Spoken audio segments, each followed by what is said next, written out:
Est-ce que ça vous est déjà arrivé de vous retrouver face à un jeu, vous êtes en train de jouer, et très rapidement, vous vous rendez compte que vous n'avez pas vraiment compris l'intérêt de ce à quoi vous êtes en train de jouer. À tel point que vous êtes obligé de reprendre la règle, de relire les règles pour vous dire que vous avez loupé quelque chose. Moi, ça m'est arrivé. Ça m'est arrivé plusieurs fois. Ça m'est arrivé récemment avec un jeu dont je vais vous parler aujourd'hui. Bon, on passe du vous au tu, mais tu sais que ici, droite, gauche, au bas, ça n'a pas de sens. Donc je vais te parler d'un de ces jeux qui m'a donné du fil à retordre, dans le sens où vraiment, j'avais lu des retours qui étaient bons, et au moment où j'y joue, vraiment c'est le plat absolu. C'est-à-dire que ça marche absolument pas.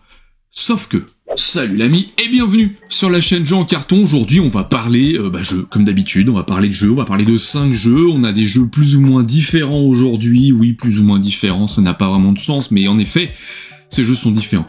L'idée, c'est que, aujourd'hui, je vais te parler donc de ce fameux jeu qui m'a donné du fil à retordre avec, voilà. Ouais, je spoil pas, mais tu verras bien. Je te parle d'un jeu de dés, je te parle d'un jeu de joueurs qui était très attendu et qui est très malin. Je te parle d'un jeu aussi qui jouera sur ta nostalgie. C'est un jeu que je n'attendais pas, qui vraiment a débarqué un petit peu comme ça. Je l'ai testé en me disant bon bah pourquoi pas, mais franchement ça a pas l'air dingue. Et finalement, il y a un petit truc. Voilà. Bref, merci à tous les cofinos du Copinos qui passent. Tous les copinos du Cofinos. On s'embrouille. Ouais, on est fatigué, on s'embrouille. Qu'est-ce qui se passe? Bah, ils sont là, et on leur dit merci. On est 102 désormais. Tu vois, la dernière fois, j'ai dit on va réduire, là on augmente, bref, c'est cool, ça me fait super plaisir. En ce moment, il y a un Cyclade à gagner sur la chaîne, donc il y a l'intégrale Cyclade Retail. Si jamais ça t'intéresse, bah, n'hésite pas à participer donc au Ko-fi, c'est dans le lien est dans la description. Ça me fait toujours plaisir de voir que vous êtes de plus en plus nombreux donc à rejoindre cette chaîne. 102, ça me paraît assez dingue en termes de dons mensuels, c'est vraiment très cool de votre part en tout cas. Si vous voulez rejoindre le Discord, c'est également là-dessous, évidemment, pour qu'on parle de jeu, qu'on parle de tout ça. Et maintenant qu'ils sont tous passés, eh bien on va pouvoir démarrer.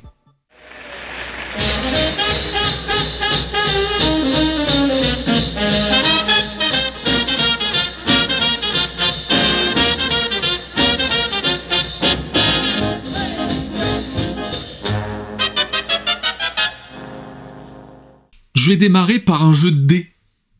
Alors là, ouais, les jeux de dés, généralement, tu le sais, parce que je l'ai dit, moi j'ai une chance enfin j'en ai pas en fait, j'ai pas de chance. Voilà, j'ai cherché, mais j'ai pas de chance. Donc les dés, c'est pas quelque chose vers lesquels je vais tendre. En fait, j'ai pas l'impression de trouver vraiment du bonheur en jouant à un jeu avec des dés qui va me foutre dans la sauce. Mais là j'avais testé un truc à Cannes. Et j'ai pu repartir avec une petite boîte, donc j'ai pu le retester ici, et je vais te parler de ça. De Dice Mission, donc c'est carrément dans le titre, les dés, mission 2D. Voilà, il y a un moment donné, c'est dans le titre, s'il n'y a pas de dés dedans, de quoi on parle. Mais c'est un jeu qui est finalement un jeu de dés, mais un petit peu particulier. Parce qu'on va avoir des missions à accomplir, voilà, c'est encore dedans, mission dés, je peux pas faire, c'est pas plus clair que ça en fait. Dans ce jeu, on va piocher des missions au début de la partie, des missions de couleurs différentes qui auront des intérêts différents. Il y a des missions, des missions vertes, qui sont des missions qui nous sont propres, hein, voilà, on va devoir faire une certaine combinaison de dés. Des missions bleues, qui sont des missions qui vont utiliser les dés de la totalité de la table, donc de tous les joueurs, c'est-à-dire qu'on va tous lancer les dés, on va pouvoir les utiliser. Et des dés rouges, qui sont des dés versus, c'est-à-dire des missions versus, c'est-à-dire que moi, il va falloir que je fasse plus ou moins de tel type de valeur, etc., que les joueurs adverses. Plus des missions communes qu'il va falloir réaliser, ce sont des missions spéciales. Voilà, et l'idée, comment est-ce que ça se passe? Eh bien, la particularité du jeu, le twist qui est vraiment intéressant finalement dans ce jeu, c'est que le joueur principal, c'est lui qui va déterminer un petit peu la cadence, qui va dire combien de dés il va lancer et combien de relances on va pouvoir faire. C'est-à-dire que lui, il va commencer, il va dire bah voilà, moi pour ma mission, bah tiens, j'ai besoin que de 2 dés, hop, je lance 2 dés, ah ça me va pas, je fais une relance, ah là c'est pas mal. Et bah tous les autres joueurs vont devoir faire la même chose. Même si, bah 2D ça les arrange pas. C'est chiant. Bah oui, bah ils sont obligés de le faire. Donc, ils lancent 2 dés, ils font pareil, une relance maximum, etc. Peut-être que le premier joueur va lancer 3 dés et va pas faire de relance. Bah les autres vont devoir faire la même chose. Ça, c'est très malin parce que pour le coup, ça apporte une dimension qui est nouvelle, qui est assez originale finalement, à un jeu de dés qui aurait pu être tout à fait banal. Mais en plus de ça, donc, lorsqu'on arrive le tour où tout le monde finalement, quand tout le monde a lancé ses dés, c'est le tour d'opération, je crois, on passe à la phase de briefing. Et la phase de briefing, c'est là où on va devoir déterminer si on accomplit des missions ou non. Si on accomplit des missions, c'est tout bête, hein, on les pose sur la table, parfois on obtiendra ou non des petits gadgets en fonction de la difficulté de la mission. Les gadgets sont des cartes que l'on va pouvoir utiliser pour pouvoir effectuer des relances, pour pouvoir... En gros, c'est des bonus que vous allez pouvoir utiliser soit dans la phase de dé, soit dans la phase de briefing. Et vous allez pouvoir, si jamais vous n'avez pas réussi à accomplir une mission, eh bien vous allez pouvoir jeter une mission pour pouvoir en piocher 2 du même type et en conserver une, si jamais il y en a vraiment une que vous avez du mal à jouer, ou alors vous allez pouvoir piocher une fameuse carte gadget, donc qui va pouvoir vous aider dans d'autres phases de jeu. Et vous aurez aussi la possibilité de résoudre, d'accomplir une mission commune qui se trouve dans la rivière, voilà, parce qu'il faut accomplir pour gagner la partie une mission de chaque type, donc 4 missions, si ça suivi. Voilà, c'est tout.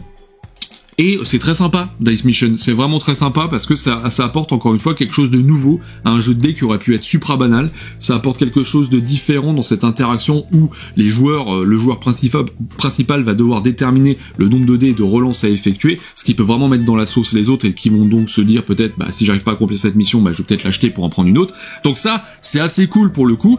Donc on passe d'un pitch qui de base aurait pu me faire dire qu'est-ce que j'en ai à foutre d'un jeu de dés, hein, très clairement, pourquoi est-ce que je me ferais chier avec ça en 2025, pour finalement avoir quelque chose qui sort bien, qui se sort, d'ailleurs je l'ai pas dit, je crois que c'est jusqu'à 5, ouais c'est ça, de 2 à 5 joueurs, qui s'apprend très rapidement et qui est très cool. Donc Dice Mission, c'est un jeu qui est approuvé sur la chaîne Jeux en carton. Voilà, si vous cherchez un petit jeu de dés à jouer sur un coin de table, pause de midi, etc., et ça fait carrément le taf.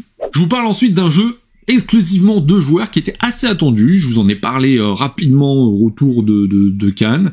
C'est un jeu dans lequel vous allez incarner des agents espions qui vivent dans un quartier d'agents espions. Genre tout le monde se retrouve et tout le monde se suspecte comme ça. T'es un espion? Et toi t'es un espion? Ouais mais t'as une gueule d'espion. Ouais mais toi aussi. Ah merde, c'est chiant. Bah oui. Et qu'est-ce qu'on fait? On essaie de choper l'espion. Comme ça que ça se passe. Attrape-moi si tu peux. Catch me if you can. Bah oui, si on est bilingue. Agent Avenue. Ça. Et ça, je vais pas te spoiler la fin, parce que sinon, il y a un moment donné, il n'y a plus aucun intérêt à la vidéo, je te donne les résultats dès le départ, hop, c'est terminé, bonsoir. Agent Avenue, donc exclusivement 2 joueurs, dans ce jeu-là, vous allez avoir des cartes dans votre main, et oui, des fois, il y a des jeux, et dans ces jeux, il y a des cartes. Et oui, on apprend des choses sur la chaîne, donc tu vas avoir ce type de carte-là. Ce type de carte-là, tu vois, il y a des valeurs, pour en prendre une où il y a plusieurs, il y a des valeurs qui sont sur le côté gauche. Comment ça se passe? Eh bien, pendant ton tour, tu vas avoir donc 4 cartes dans ta main, tu vas en poser 2 sur la table. Particularité particulière, c'est qu'il y en a une, tu vas la retourner, tu ne vas pas la montrer à ton adversaire. Et là, c'est du I pick, you choose, c'est comme ça qu'ils disent, c'est-à-dire que je choisis, je pose, et toi tu... Voilà. C'est pas du split you choose, parce que si tu split, c'est que tu sépares, donc c'est pas pareil, tu vois. Bah oui, mais fais un effort. Donc, là... Une carte face visible, une carte face cachée. L'idée, c'est que le joueur d'en face va donc sélectionner la carte face cachée ou la carte face visible. Le truc, c'est que c'est là où tu vas rentrer dans un game de bluff, et voilà, comme ça. Regarde-moi dans les yeux, t'as vu, bon. Et l'idée, c'est que lorsque tu vas prendre une carte, si par exemple je prends cette carte, je décide de prendre celle-ci, je regarde, c'est le premier exemplaire de cette carte que j'ai dans ma collection, ok, je regarde le premier chiffre, je déplace mon personnage de 2 cases sur cette piste-là. Et donc je me rapproche de mon adversaire. On commence aux opposés au départ. Si c'est le 2e exemplaire que je possède de cette carte, je regarde la 2e valeur, et donc j'ai un 3, je me déplace de 3 cases. Et à ce moment-là, notre adversaire, lui, va retourner, celui qui a posé les cartes, va retourner la carte face cachée, et hop, va prendre donc le chiffre qui se trouve en haut. Là par exemple, la taupe, c'est pas terrible, c'est dès que tu en prends une, peu importe le nombre d'exemplaires que t'as, tu recules 2-3 cases. Le but, quel est-il? Eh bien, c'est de rattraper notre adversaire. C'est comme ça, on attrape l'espion et on l'emporte. Il y a une variante qu'il faut utiliser, très clairement, c'est la variante où quand vous allez atterrir sur les coins du plateau, vous allez avoir des cartes pouvoir qui vont améliorer les effets de certains types de cartes. Voilà, vous allez avoir des cartes qui vous permettront de rejouer immédiatement une carte, ce genre de choses-là, d'avancer d'une case supplémentaire. Bref, forcément, ça donne un peu de volume finalement au gameplay, et il faut l'utiliser directement, sauf si vraiment vous jouez avec les plus jeunes. Mais bon, le jeu avec les plus jeunes, ça peut marcher, mais voilà, la notion de bluff, c'est quand même quelque chose à avoir. Faites attention, parce que si vous commencez à apprendre à vos gosses à mentir, moi je réponds de rien. Il y a un moment donné, c'est pas de ma faute. Bah oui, mais fais attention quand même. On ne fait pas de ton gamin un espion. On a déjà assez de soucis comme ça dans la vie. Il y a quelques petites particularités. Par exemple, la cryptologue, elle te fait pas avancer. Par contre, si tu réussis à en avoir 3, tu remportes immédiatement la partie. Bah ouais, t'as crypté, hop, qu'est-ce qui se passe? Bon, on sait pas. Là, attention, l'inverse, le risque tout. Le risque tout, si t'en as 3, c'est perdu. Terminé, bonsoir. Sauf si t'as le petit pouvoir qui te permet de dire le contraire. Ah, là on perd pas, on gagne. Bah oui, bref. T'as compris l'idée. Et ça, bah, tu sors le jeu, tu mets tes 2 pions, tu distribues des cartes, et hop, t'es parti, tu joues 2 cartes, bam, et c'est à l'autre, etc. Supra dynamique, supra facile à sortir, supra malin, parce que pour le coup, il y a vraiment cette notion de bluff qui est le centre du jeu, hein, finalement, qui est très intéressante. On va passer des moments à regarder ces 2 cartes comme un con, dire mais est-ce qu'il est en train d'essayer de me niquer ou pas? On sait pas trop. Et bref, Agent Avenue, c'est adoré sur la chaîne Jeux en carton parce que ça marche divinement bien ce truc-là. C'est super bien, c'est super malin, c'est facile, encore une fois, à sortir, c'est beau. Qui plus est, c'est beau, ça se paye le luxe d'être un beau jeu. C'est illustré par une personne qui est Fanny Pastor-Berly. C'est marqué dessus, d'ailleurs c'est un jeu de Christian et Laura Kudal. Donc, Agent Avenue, excellent, voilà, très, très cool à sortir, très facile à sortir, très sympa. C'est vraiment un jeu que tu vas pouvoir sortir, tu vas y jouer, ça va durer 15-20 minutes. C'est marqué 15 minutes dessus, 15-20 minutes si t'es un petit peu plus long, vraiment il y a l'idée de se courir après, c'est vraiment très intéressant. Bref, j'ai pas grand chose à dire de plus là-dessus, si ce n'est que c'est très chouette. Ensuite, je te parle d'un truc. Alors, est-ce que t'as déjà joué à TTMC? Tu vois, tu te mets combien? Ça, on en entend parler un peu partout, bref. Ce jeu dans lequel tu vas te donner une note sur le sujet d'une carte. Voilà, t'as le sujet, je sais pas, c'est la boulangerie, la pâtisserie. Bah tu dis, bah tiens, moi je bouffe pas mal de pâtisserie, je me mets 5, et on va te demander comment s'appelle la pâtisserie péruvienne du machin truc. Fous-moi la paix. Bah c'est un peu ça, c'est ça l'idée de TTMC. Pourquoi je te parle de ça? Parce qu'aujourd'hui je vais te parler d'un autre jeu de culture générale mais qui est différent. TTMC, il y a un truc qui me... Je préfère donner du contexte dans ce que je te raconte. Il y a un truc qui me dérange en TTMC, c'est que finalement tu vas manger les cartes assez rapidement. Il n'y a qu'un seul thème par carte, ce qui fait que finalement... Bah voilà, quand tu vas faire quelques soirées, 3-4 soirées, bah au bout d'un moment tu vas retomber sur les mêmes, et finalement il y a un truc qui est assez marrant, c'est que tu finis toujours par te redonner la même note, plus ou moins. Donc tu retrouves les mêmes questions, etc. Donc ça c'est un truc un peu qui me gonfle, parce que je trouve que c'est un petit peu cher TTMC, donc du coup bah j'investis pas dedans. Si je te parle de ça, c'est parce que je te parle d'Opération Zèbre. Et alors ça, attention messieurs dames. Pourquoi? Opération Zèbre, c'est un jeu, je vais te montrer. Je te montre ou pas? Tu sais quoi? Je pense que je vais même te faire jouer. On va faire comme ça. Regarde. Je prends ça. Alors, je sais pas comment tu te qualifies en termes de culture générale. Je prends une carte. Comme ça. Sur cette carte-là, il y a des lignes. Façon, tu sais, trucs confidentiels, là, les traits noirs, là. Voilà. Bah, tu vas prendre un feutre, et tu vas cacher des lignes. Le truc, c'est que chaque ligne que tu laisses visible va imposer des points à cocher sur une carte en particulier, qui est, en fonction du nombre de joueurs, bah, c'est une carte comme ça.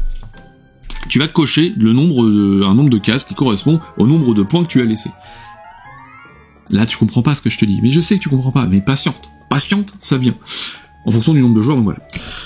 Le truc, c'est que tu dois faire deviner en fonction d'un sujet, par exemple, là j'ai un sujet célébrité, là j'ai un sujet film, tu dois faire deviner, si tu joues en coopération, tu fais deviner donc au groupe, ce qu'est le sujet, enfin ce qu'est la réponse, évidemment.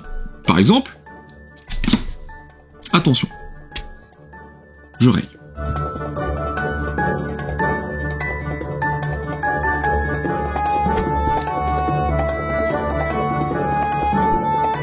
Voilà, j'ai rayé des lignes sur mon truc. Alors, je vais te lire ce qui reste de la définition de ce que tu dois trouver, enfin de la description de ce que tu dois trouver. Regarde. La famille McAllister prend passer les fêtes de Noël quand 2 individus de commettre par Chris Columbus, le futur réalisateur des 2 premiers films cultes de Noël, révélera dans une suite 2 ans après. Voilà. Ah oui, parce que j'ai pas le droit de faire des stops. J'ai pas le droit de faire des stops sur les lignes que j'ai cachées. Donc, je la refais. La famille McAllister prend passer les fêtes de Noël quand 2 individus de commettre par Chris Columbus, le futur réalisateur des 2 premiers films cultes de Noël, révélera dans une suite 2 ans après. Là, il faut que tu trouves de quel film je parle. Et ouais, parce que, donc, t'auras la solution à la fin. L'idée d'Opération Zèbre, c'est ça, c'est que tu vas récupérer une carte, donc au hasard, donc t'en as quand même moult, hein, t'en as pas mal ici. Tu vas la sortir, tu vas choisir la catégorie en fonction de la face de la carte que tu as, et tu vas rayer des lignes de telle manière donc à laisser des lignes donc pour pouvoir que tes coéquipiers devinent finalement le sujet de la carte, mais si jamais t'en laisses trop, eh bien tu vas cocher des cases. Et là tu vois par exemple, j'ai déjà coché 9 cases, et c'est beaucoup 9 cases par rapport à ce que je viens de te lire. 9 cases. Donc il va falloir faire attention de telle manière, notamment là si tu joues en coop, l'idée ça va être de réussir toutes les manches, là par exemple à 3 joueurs il y a 3 manches, de réussir toutes les manches sans avoir coché toutes les cases pour pouvoir l'emporter. Et c'est pas facile du tout, parce qu'il faut quand même un brin de culture. Donc là par exemple, si je reviens sur ma carte, la famille McAllister prend passer les fêtes de Noël quand 2 individus de commettre par Chris Columbus, le futur réalisateur des 2 premiers films cultes de Noël, révélera dans une suite 2 ans après. Il fallait deviner. Je te le dis pas tout de suite, parce que t'as la possibilité de demander un indice. Demander un indice nécessite de rayer des cartes, des cases sur cette carte. Je peux cocher 2 cases pour te donner la première lettre de la réponse. Par exemple là, je coche 2 cases, et je te dis que la première lettre c'est la lettre M. Mais t'as la possibilité aussi de demander un autre type d'indice. Dans ce cas-là, le joueur qui est en train de lire va effacer toutes les lignes. Voilà, il va tout effacer, ce qu'il a rayé, il va tout effacer. Et il va sélectionner plus qu'une seule ligne, et il va lire plus que celle-ci, jusqu'à ce que les joueurs aient deviné ou non. Le truc, c'est que la ligne qu'il a choisie, s'il y a des points en face, eh bien, il va falloir cocher encore une fois des cases. Donc t'as compris, l'idée, c'est que tu vas demander des indices, ça va te demander de cocher des cases, etc. Si jamais tu te trompes, tu vas piocher une carte au hasard là-dedans, qui va te dire combien de cases il va falloir encore cocher. Et donc ça, forcément, ça va t'emmener petit à petit vers la défaite. Faut pas que ça t'arrive. T'as compris ou pas? Attention, la boîte, elle est plutôt bien fichue, parce que dedans, tu as la pioche qui se trouve ici, et là, tu as la défausse. Tu vois, tu vas pouvoir mettre la défausse ici. Mais en plus de ça, t'as un petite boîte de voyage. Quand même pas mal. Petite boîte comme ça. Tu vas pouvoir la prendre, hop, l'ouvrir, et emmener, parce que t'as pas besoin de toutes les cartes, hein, pour faire une soirée. Tu vas pouvoir emmener des stylos, des cartes, etc. Et c'est drôlement chouette. Voilà. Et en plus de ça, dessus, t'as les règles du jeu. Donc, qu'est-ce que tu veux que je te dise de plus? Bah, pas grand chose.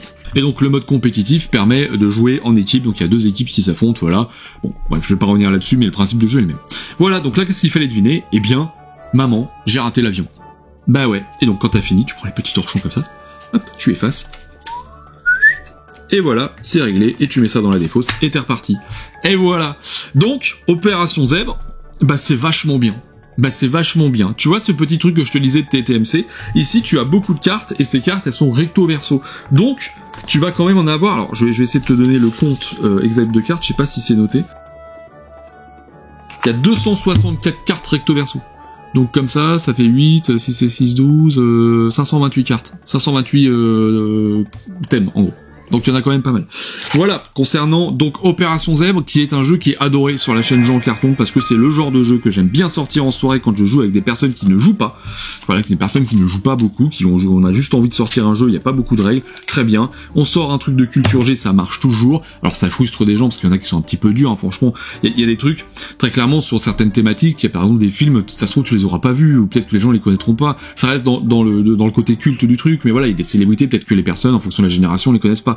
Mais bon, ça après, c'est le propre de tout jeu qui est lié à la culture. Quoi qu'il en soit, Opération Zèbre, c'est très malin, c'est très intéressant cette idée de vouloir cacher des lignes pour pouvoir éviter de perdre, de cocher trop de cases, etc. pour pouvoir nous faire perdre. Ça se joue jusqu'à 12 joueurs, et ça se joue assez rapidement, très bien.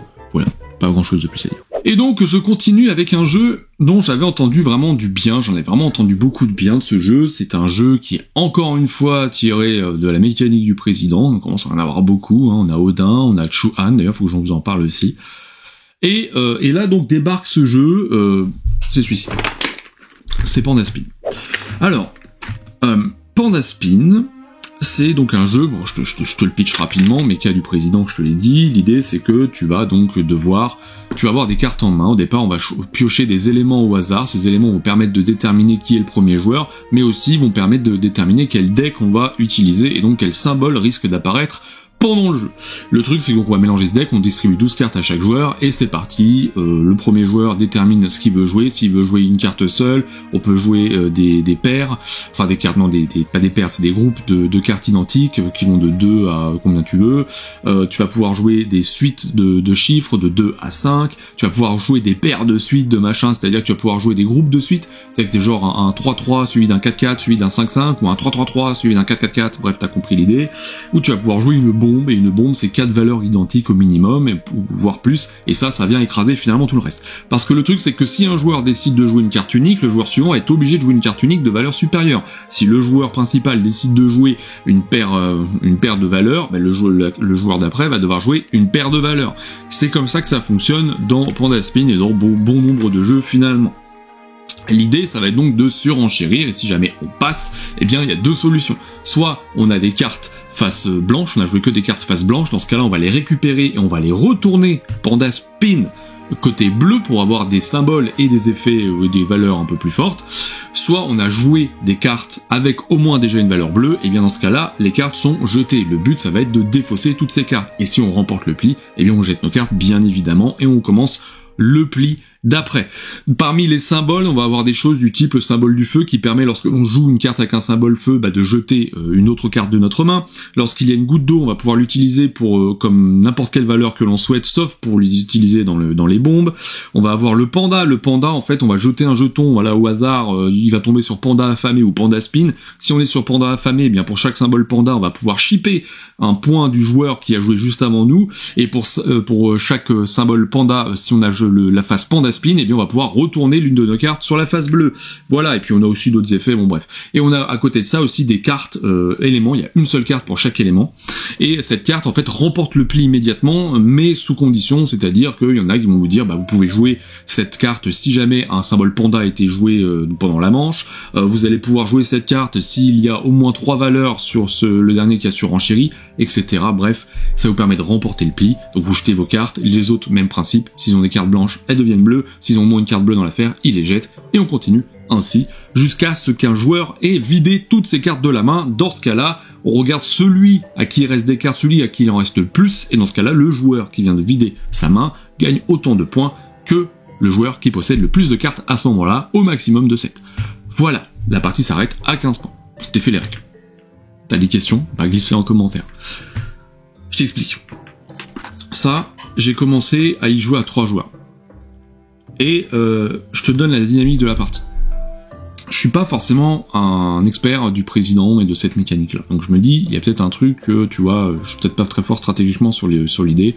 Bon. Je prends toujours ça en compte, hein. Je me considère pas comme étant le meilleur joueur ever dans toutes les disciplines, c'est pas du tout mon cas. Donc on commence à jouer à ça, je commence à poser une combinaison, le joueur d'après, il arrive pas à suivre, donc il passe immédiatement, celui d'après il passe. Ok, bon je gagne une première manche, il se passe rien, je jette mes cartes, etc. Je joue une autre combinaison, le joueur d'après arrive à suivre, hop, celui d'après il n'arrive pas à suivre, moi je passe, j'ai pas la suite, donc mes cartes face blanche je les reprends côté bleu, l'autre les jette. Il commence à jouer, hop, il joue une combinaison, celui qui arrive après, il arrive pas à suivre, moi j'arrive pas à suivre. Et très rapidement, l'ennui s'installe. L'ennui s'installe, mais profondément. C'est-à-dire que vraiment, là, on se retrouve dans une situation, on se dit, mais on s'amuse pas. C'est-à-dire qu'il n'y a pas de... Non, c'est pas amusant. On n'arrive pas, finalement, à répondre à ce qui est demandé par le joueur précédent, et souvent, le dernier joueur, finalement, de la manche, c'est le premier joueur, donc on fait le tour le dernier, il se retrouve vraiment face à un truc où il peut pas réagir, quoi. Et on a essayé une deuxième, une troisième fois, et ça a systématiquement... sauf une exception d'une manche, tu vois, ça a systématiquement reproduit ce schéma-là, et franchement, c'était l'ennui total. Vraiment triste. Donc à partir de là, recaler sur la chaîne jeu en carton. Mais attention, parce que, je t'explique ce qui se passe. Vraiment, j'étais frustré par le jeu. Mais au point de te dire, ce que je t'expliquais en intro, de te dire, j'ai pas compris. Il y a forcément quelque chose que je n'ai pas compris dans le jeu. Donc je reprends le livret de règles. Déjà, heureusement, il y a le livret de règles VO là-dedans, parce que le livret de règles VF, on va pas se mentir, c'est pas dingue. C'est-à-dire que, comme je te l'ai expliqué, tu vas devoir jouer le même nombre de valeurs que le joueur principal. Sauf que dans tes cartes, tu as des cartes avec une petite goutte d'eau. La goutte d'eau, tu la remplaces par la valeur que tu veux. Donc tu pourrais te dire, si un joueur a joué une paire de 3, toi tu peux jouer un 4 avec une goutte d'eau, et ça te fait une paire. Bah oui, c'est le jeu. Sauf que la règle française te dit que tu dois pas jouer le même nombre de valeurs, mais le même nombre de cartes. Et ça sort d'où ça? Bah on sait pas, parce que c'est faux, c'est pas vrai. Parce que si tu joues le même nombre de cartes, ta goutte d'eau, tu pourras jamais l'utiliser. Alors ça peut paraître un peu abstrait comme ça, mais clairement, ça marche pas. Et bref, donc forcément, au départ, ça nous a beaucoup frustrés parce qu'on comprenait pas, tu vois, on doit jouer le même nombre de cartes, mais qu'est-ce que c'est que cette histoire, etc. Bref. Pareil, la bombe. La bombe, je te l'explique, la combinaison de 4 valeurs d'affilée, elle vient écraser ce que les autres joueurs ont joué. Peu importe ce qu'ils ont joué, c'est plus fort, la bombe. Et pour battre une bombe, faut jouer une bombe plus forte, de valeur plus forte. Ce qui est vraiment dommage dans le livret de règles, c'est que ça on te l'explique au début, par contre dans l'onglet de combinaison et d'ailleurs dans l'aide de jeu, on te le réexplique pas, on te le redit pas. On te redit pas, bah la bombe elle a réussi à battre tout. Donc en fait tu lis toute la règle, et puis comme c'était inscrit au début, tu savais pas trop ce que c'était une bombe, bah franchement t'as zappé. Donc tu relis la règle. Bref, ça c'est vraiment dommage en termes de structure de règles, en termes de traduction aussi, parce qu'il y a un souci vis-à-vis notamment de l'utilisation des cartes vis-à-vis des valeurs, bref, c'est franchement dommage. Mais tout ça pour te dire que donc j'ai relu et relu la règle en me disant mais putain j'ai rien compris, ça commence à me gonfler. Bref, dans désespoir de cause, je me dis bon bah on va jouer à 2. Écoute, je vais rejouer parce que vraiment, je te l'ai déjà dit sur cette chaîne, quand il y a un truc, voilà, quand il y a un jeu auquel je n'adhère pas, vraiment j'ai toujours la première chose que je me dis c'est que j'ai pas compris, donc hop on recommence. Je joue à 2. Et là ça n'a rien à voir. Parce que je me suis vraiment amusé. Ouais, vraiment. C'est-à-dire que c'est plus tendu, t'as plus de contrôle, t'as moins ces situations où finalement t'as rien à faire, et il y a une vraie lutte qui s'installe. Parce que l'idée c'est que comme tu vas retourner tes cartes, quand tu perds et que tu joues que des cartes blanches, parfois tu vas volontairement te faire perdre pour récupérer la valeur la plus intéressante qui est de l'autre côté, qui par exemple te permettra de constituer une bombe, qui te permettra un sauvetage in extremis si jamais ton adversaire est en train de jouer une méga combinaison. Et ça, c'est quelque chose qui est très intéressant dans Panda Spin, quand tu arrives à le faire. Parce que je n'ai pas réussi à plus que 2 joueurs. À plus que 2 joueurs, il y en a toujours un qui se retrouvait la tête dans le sable, et qui se retrouvait à ne pas s'amuser, vraiment à des moments à jouer, à finalement se retrouver où toi, tu comptes le nombre de cartes que comptent tes adversaires pour pouvoir gagner des points, et ton adversaire il a encore 10 cartes en main. Et c'est arrivé régulièrement, donc c'est vraiment quelque chose que je trouve, il y a un delta qui est très fort. Donc n'hésitez pas, si vous y avez joué, à me glisser là-dessous vos retours d'expérience sur des configurations, parce qu'on peut aller jusqu'à 5 joueurs là-dessus, sur des configurations plus grandes que 2 joueurs. Mais moi vraiment, il y a qu'à 2 joueurs que je me suis amusé sur Panda Spin. Donc, approuvé à 2 joueurs. Alors par contre, il y a marqué 25 minutes. Moi j'ai fait des parties, ça pouvait durer 1 heure, à se tirer la bourre, vraiment à se tirer la bourre. Mais c'est beaucoup plus tendu, beaucoup plus stratégique, beaucoup plus intéressant. Voilà pour Panda Spin, donc moi je recommande fortement à 2 joueurs, mais pas au-delà. Et ensuite, donc j'enchaîne sur ce fameux jeu qui m'a clairement surpris, parce que c'est quelque chose que je n'attendais pas, voilà, très clairement. Je te donne le contexte, histoire que tu saches de quoi on parle. Le thème, en tout cas, parce que c'est super important et je vais y venir. C'est un jeu dans lequel vous allez incarner des enfants des années 80-90, peut-être fin 70, mais j'y étais pas. Et vous êtes finalement en quête de jeux vidéo. Vous voulez jouer aux jeux vidéo, voilà.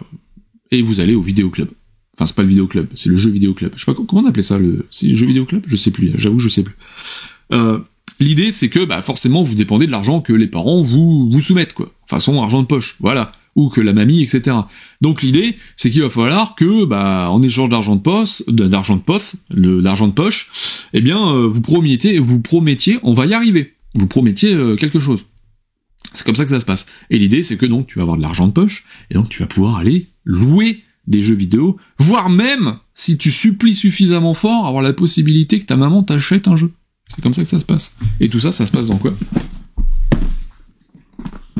Dans Video Game Champion. Alors, j'aime pas le nom. Franchement, j'aime pas le nom. La couve, je l'aime pas non plus. Voilà. C'est les goûts, les couleurs, j'imagine, mais j'ai du mal à me dire qu'un truc pareil, ça va ressortir en boutique au point de pouvoir en vendre des caisses. Mais c'est mon avis, je suis clairement pas commerçant. Qu'est-ce que c'est que ça, donc? Eh bien, je t'ai donné le thème déjà. Et c'est super important. Pourquoi? Parce que dans ce jeu-là, donc, quand tu vas jouer, tu vas avoir une grille que tu vas constituer de tuiles manettes. Ces tuiles manettes ont des couleurs et des chiffres. Mais, très important, elles sont à l'intersection de tuiles d'action. C'est-à-dire que pendant ton tour, tu vas devoir prendre une tuile manette, tu vas la sélectionner où tu veux dans la grille, que tu auras composée, donc tu prends les tuiles dans un sac, et tu vas pouvoir réaliser une action des deux qui sont aux intersections, donc, de cette fameuse tuile. Donc parmi les actions, je regarde pour être sûr de ne pas louper des choses, tu vas pouvoir donc réclamer de l'argent de poche. Tu vas recevoir 2 petits billets en échange d'une promesse. La promesse, c'est quoi? C'est une tuile avec un petit ange dessus, là, que tu mets chez toi. Le truc, c'est que ça prend, tu es limité chez toi en tuile manette et tuile ange, tuile promesse, à 8. C'est-à-dire que si tu as 5 promesses, par exemple, tu pourras avoir que 3 tuiles manettes. Et ça va être vachement chiant, je vais t'expliquer pourquoi. Tu vas pouvoir aussi aller chercher de nouvelles. Tu vas préparer ta soirée jeu, c'est comme ça qu'on te l'explique, tu vas chercher des nouvelles tuiles dans ton sachet. En gros, tu es en train de t'entraîner pour être bon à ton jeu vidéo. Tu vas avoir la possibilité d'aller visiter mamie. Bah oui, c'est une promesse que tu dois honorer, ça. Tu vois, tu vas visiter mamie. Donc qu'est-ce que tu fais? Bah tu jettes une tuile de promesse et en échange, elle te donne un petit billet parce que mamie elle t'arrose. Ouais, c'est comme ça que ça se passait. Enfin, moi, mes mamies, elles m'aimaient pas trop. Mais bref, il y a des mamies, elles t'arrosent. C'est comme ça. T'auras la possibilité de supplier tes parents pour obtenir un jeu rien qu'à toi. Dans ce cas-là, tu iras au magasin acheter un jeu en échange de 3 promesses. Et ça, c'est vénère parce que ça te prend beaucoup de place. Tu auras aussi la possibilité de régler ton réveil un petit peu plus tôt pour pouvoir jouer plus tôt. Dans ce cas-là, tu seras premier joueur. Et ouais, c'est assez cool. Bref, c'est comme ça que ça va se passer. Donc ces tuiles manettes que tu récupères, tu les mets chez toi. L'idée, c'est que parmi ces actions, tu auras une des actions essentielles qui est le fait de pouvoir louer des jeux vidéo, parce que tu as donc une vitrine de jeux vidéo à louer qui est devant toi. À quoi ça sert de les louer? Déjà, donc tu dépenses de l'argent, tu mets un petit meeple à toi, voilà, qui est avec une impression UV dessus d'un truc pixel art que tu vas mettre sur le jeu que tu veux jouer, et à partir de là, tu vas pouvoir jouer à ce jeu si tu le souhaites. Et t'as 2 manières de jouer, soit tu joues seulement pour le fun, soit tu tentes de battre le jeu. Et ça va induire le nombre de tuiles manettes que tu vas utiliser, parce que tu vas avoir ce type de schéma en dessous qui va te donner les contraintes de tuile manette que tu vas devoir jouer. Ces contraintes, elles sont assez simples, soit c'est le chiffre, des manettes de chiffres égaux, soit c'est des manettes de couleurs identiques, soit c'est des manettes avec une suite de chiffres, soit une suite de chiffres de couleurs identiques. Et donc, tu vas te retrouver avec ce type de schéma-là. Par exemple, ici, on te dit, il faut que tu joues 5 cartes de 5 tuiles de valeur égale. Mais si jamais tu les as pas, t'as quand même la possibilité de jouer que les 2 premières tuiles. C'est systématique sur tous les jeux. Ce qui fait que du coup, tu vas mettre un petit jeton à toi pour dire j'ai déjà joué à ce jeu-là, donc je me suis entraîné. Ce qui fait que la prochaine fois que tu vas vouloir y rejouer, tu auras besoin d'une tuile de moins pour pouvoir y jouer. Et pour pouvoir le battre. Voilà. L'idée, c'est que si tu le bats, tu vas obtenir des points de victoire à la fin de la partie. Donc il y a un intérêt. Si tu joues, tu as un intérêt quand même, c'est qu'à la fin de la partie, tu auras une majorité, il y a un système de majorité qui octroie des points en fonction du joueur qui aura joué au plus de jeux, pas forcément battu, jouer au plus de jeux. Donc ça va être une balance à essayer de trouver. Si jamais c'est vraiment galère, tu as la possibilité d'aller acheter des magazines. Tu as des magazines sur le thème du jeu que tu es en train de jouer. Par exemple ça, la petite cible là, c'est un shooter. Tu vas avoir des jeux de plateforme en rose comme ça. Tu vas avoir des jeux de combat en rouge comme ça. Des jeux de sport en vert, tu vas avoir des jeux d'hiver, voilà, en bleu, et là j'en ai pas là, mais tu as des jeux, des RPG aussi qui sont en jaune. Et donc ça va être l'action principale évidemment pour pouvoir, jouer ou battre le jeu. Dans tous les cas, tu récupéreras en plus de ça une tuile manette supplémentaire, et ça te permettra donc d'engranger des points pour la fin de la partie. Mais voilà, il va falloir forcément dépenser de l'argent pour pouvoir aller jouer à ces jeux-là, et l'idée c'est que l'argent, ça pousse pas sur les arbres, il va falloir de nouveau aller en chercher pour pouvoir en réclamer à papa-maman, pour pouvoir, il fallait rendre visite à mamie, etc., pour honorer des promesses, que si t'as trop de promesses encore une fois chez toi, t'auras pas assez de tuile manette, et t'as compris, si t'as pas assez de tuile manette, tu pourras pas jouer au jeu comme tu le veux, et c'est comme ça que ça va fonctionner.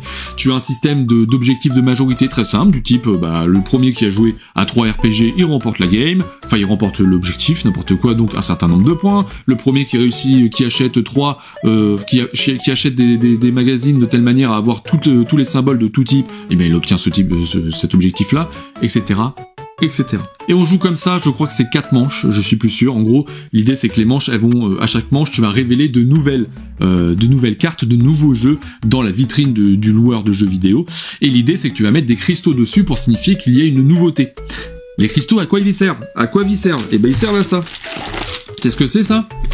Ça, c'est la petite fiche sur laquelle tu notais tes codes, tu sais, pour pouvoir jouer aux jeux vidéo. Tu te souviens faire apparaître le tank sur GTA? C'est là-dessus. Et l'idée, c'est que ces cristaux que tu récupères, tu vas pouvoir les poser sur les couleurs correspondantes. Si tu complètes une ligne, tu obtiens le bonus qui est en face, une colonne, tu obtiens le bonus qui est en face. Des fois des points de victoire, des fois des nouvelles tuiles, des fois des promesses que tu honores, des fois de l'argent, des fois, des côtés aussi symétriques, asymétriques.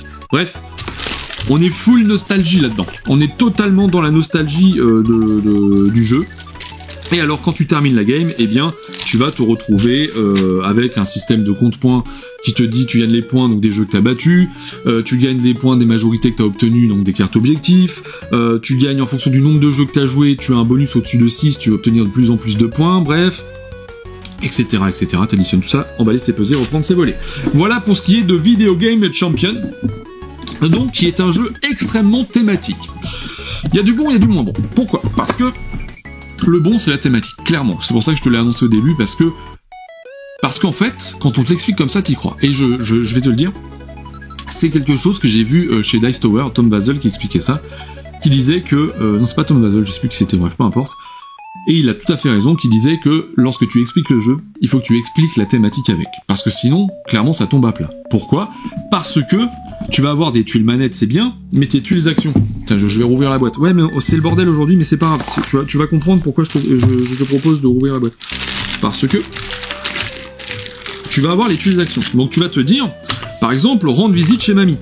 Bah oui, rendre visite chez mamie, tu t'attends quand même à une tuile avec une thématique où tu vas te dire, bah il y a la mamie qui sourit, elle te donne un bifton, etc. C'est ça. Un billet, une chouette. Alors, j'ai pas la ref de la chouette. Il doit y avoir une ref, voilà, c'est parce que la chouette elle étudie, etc. Je pense qu'il y a une ref que j'ai perdue. Bon, c'est un peu dommage. Le fait de préparer ta soirée en t'entraîner à tes jeux, piocher des tuiles, bah c'est 2 tuiles manettes. Je pense qu'il y aurait pu avoir un effort de fait là-dessus. Tu vois, t'as d'autres actions, bah voilà, le fait de réclamer de l'argent de poche, bah voilà. Bon, c'est un peu plus, on comprend un peu mieux, mais ça c'est la tuile promesse, et ça c'est les billets. Bref, je pense que ça aurait pu être travaillé un petit peu plus de telle manière à rentrer encore plus dans le thème, parce que vraiment le jeu veut t'emmener dans le thème. Pour ce qui est des jeux vidéo, je trouve ça assez chouette, parce que finalement, bon, il y a une représentation d'un jeu vidéo avec un design très ancien, comme on avait sur les pochettes, notamment de jeunesse. Et c'est très intéressant. Voilà, donc la thématique est bien présente, il y aura pu avoir quelques ajustements, notamment au niveau du matériel. Le gameplay du jeu est super original. Vraiment, cette idée d'aller prendre une tuile manette pour pouvoir accomplir une des actions et ensuite pouvoir jouer aux jeux vidéo en utilisant cette combinaison de manettes pour gratter des points, etc. Je trouve ça super malin. Il y a un truc qui peut être un brin frustrant, c'est que vous êtes en quête d'argent de manière permanente. C'est quelque chose que j'aurais aimé voir finalement dans le jeu, c'est qu'à un moment donné, sur une fin de tour, je sais pas, il puisse... Je ne sais pas, je suis pas game designer, hein, je ne sais pas sous quelle forme ça prendrait, mais de pouvoir récupérer un peu d'argent, au moins un billet quelque part, d'une manière ou d'une autre, parce que je sais pas, on pourra jeter un certain nombre de manettes en échange d'un billet, etc. Bref, je pense qu'il y aurait pu avoir une certaine fluidification de cette mécanique-là pour qu'on puisse vraiment éviter d'avoir un peu cette frustration qui peut être un peu prenante. Pour le coup, pour ma part, ça n'a pas été quelque chose qui m'a totalement impacté, mais je sais que c'est quelque chose qui risque de poser souci, parce qu'on a vraiment posé la question autour de la table de se dire, c'est vrai qu'on passe quand même notre vie à aller chercher du fric pour pouvoir jouer. Mais bon, c'est la thématique. Donc, voilà pour Video Game Champions, donc tu verras qu'il y a du bon, il y a du moins bon, etc. Mais c'est une vraie bonne surprise que celui-ci, donc il a le Seal of Excellence. Bon, je suis pas toujours d'accord avec Dice Tower, hein, donc chacun fait ce qu'il veut avec ça. Mais pour le coup, je trouve que thématiquement, il a quelque chose de fort. Je trouve qu'il y a quelque chose qui clique autour de la table. Je me suis vraiment pris dans l'idée d'aller réclamer de l'argent, d'aller honorer des promesses, ce genre de choses-là. Et donc très clairement, Video Game Champion, c'est un jeu qui est adoré sur la chaîne Jeux en Carton. Voilà. Il y a des jeux comme ça qui te prennent par la main et qui t'emmènent. Tu peux te dire mécaniquement, il y a des choses, il y a des trucs qui fonctionnent pas. Il y a des choses où tu t'aurais amélioré, etc. Mais finalement, je trouve qu'il y a un vrai travail autour, entre la mécanique et la thématique qui est tellement présent que finalement, j'ai pris énormément de plaisir à y jouer et j'ai envie d'y rejouer encore. Il y a quelque chose qui est vraiment réussi autour de ce jeu-là et je suis vraiment content en tout cas d'avoir pu le découvrir. C'est une vraie surprise pour un jeu dont je n'attendais absolument rien. Donc voilà. Et voilà les amis, ce sera tout pour cette sélection assez éclectique aujourd'hui. Il y a des choses assez étonnantes et assez chouettes. Voilà, si tu as des questions sur ces jeux, sur quoi que ce soit d'autre, n'hésite pas à glisser là-dessous. On se retrouve évidemment tout bientôt pour la suite, encore une fois, de nos aventures sur la chaîne, pour parler de plein de jeux. Donc, je t'ai dit Ironwood, Utan, Monumental Duel, j'en ai d'autres. J'ai un Stardew Valley aussi, tiens, évoqué, on l'a pas fait ça encore. Bref, voilà, plein de choses à venir, et on se retrouve bien évidemment pour la prochaine vidéo. Bisous les amis.